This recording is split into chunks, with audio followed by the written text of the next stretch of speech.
சிறகடிக்க ஆசை சீரியல் இன்னைக்கான எபிசோடில் சத்யா ரோட்டில் போயிட்டு இருக்கும்போது அவர் ஃப்ரெண்டு ஒருத்தரை பார்ப்பாரு. ஒய்ஃபை வந்து ஹாஸ்பிட்டல் கூட்டிகிட்டு போகிறேன், பெட்ரோல் கூட பணம் இல்லை அதனால தான் வண்டியை தள்ளிட்டு போகிறேன் அப்படிங்கிற மாதிரி சொல்வார். சத்யா வந்து அதுக்கான அமௌண்ட்டையும் கொடுத்து வேலை தேடிட்டு இருக்கேன்டா அப்படிங்கிற மாதிரி சொல்லிக்கிட்டு இருப்பாரா. சரி இந்த கார்டை வச்சு நாளைக்கு என்ன வந்து பாரு அப்படிங்கிற மாதிரி சொல்லுவாங்க. அவரும் மறுநாள் வந்து சத்யா வந்து பார்க்குறதுக்காக வருவார். சரி நான் ஒரு கடை வைக்கலான்னு இருக்கேன் அப்படின்னு சொல்லும்போது என்கிட்ட ஒரு 30,000 இருக்குது அப்படிங்கிற மாதிரி சொல்வார். ஒரு 70,000 நான் அரேஞ்ச் பண்ணி தரேன் அப்படிங்கிற மாதிரி சத்யா வந்து சொல்லிட்டு போவார்.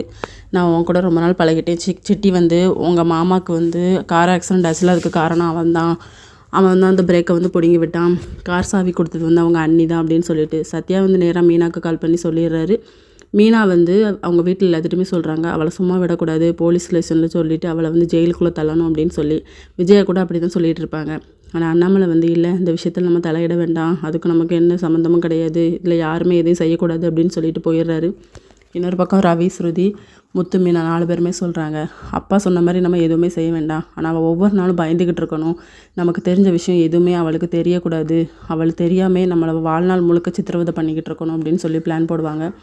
இன்னொரு பக்கம் ரோஹிணியோட ஃப்ரெண்டு கூட வீட்டுக்கு வருவாங்க. நடந்த உண்மை அவ்வளோத்தையுமே சொல்லிடுவாங்க. அவள் வந்து கொஞ்சம் நஞ்சம் தப்பு பண்ணலை, ஏகப்பட்ட தப்பு பண்ணியிருக்கா. மீனாவோட அம்மா கடையை காலி பண்ண வச்சது எல்லாமே அவள் தான் அப்படின்னு சொல்லிட்டு, மீனாவோட கடையை அவள் தான் காலி பண்ண வச்சா அப்படிங்கிற மாதிரி மொத்த உண்மையும் போட்டு உடச்சிருவாங்க.